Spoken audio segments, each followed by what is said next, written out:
พียงคนที่ธรรมดาบ่มีเงินมีคำมาให้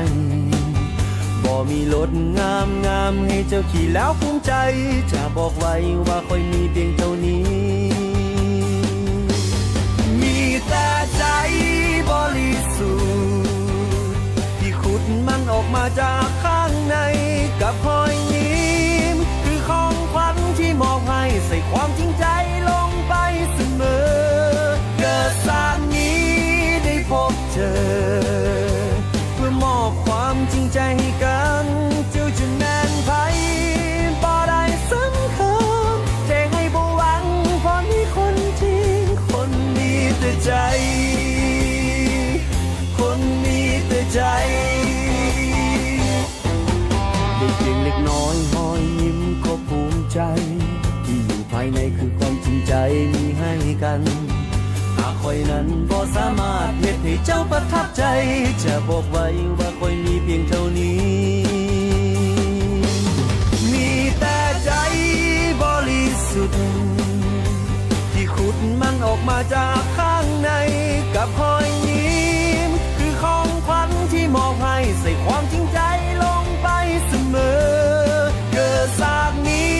ได้พบเจอเพื่อมอบความจริงใจให้กันจะแม่นไผบ่ได้สำคัญแจ้งให้บ่หวังเพราะนี่คนจริงคนมีแต่ใจ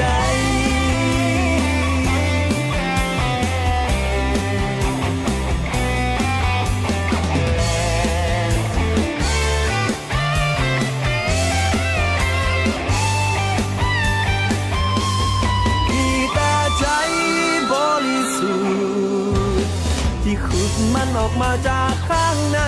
กับรอยยิ้มคือของขวัญที่มอบให้ใส่ความจริงใจลงไปเสมอเกิดสามนี้ได้พบเจอเพื่อมอบความจริงใจให้กันเจ้าจะแม่นไผบ่ได้สำคัญแจ้งให้บ่หวังเพราะนี่คนจริงมีแต่ใจบริสุทธิ์ขุดมันออกมาจากข้างในกับรอยยิ้มคือของขวัญที่มอบให้ใส่ความจริงใจลงไปเสมอเกิดสากนี้ได้พบเจอเพื่อมอบความจริงใจให้กันเจ้าจะแม่นไผบ่ได้สำคัญแจ้งให้บ่หวังเพราะนี่คนจริงคนมีแต่ใจคนมีแต่ใจหมดใจด้วยความจริงใจคนมีแต่ใจ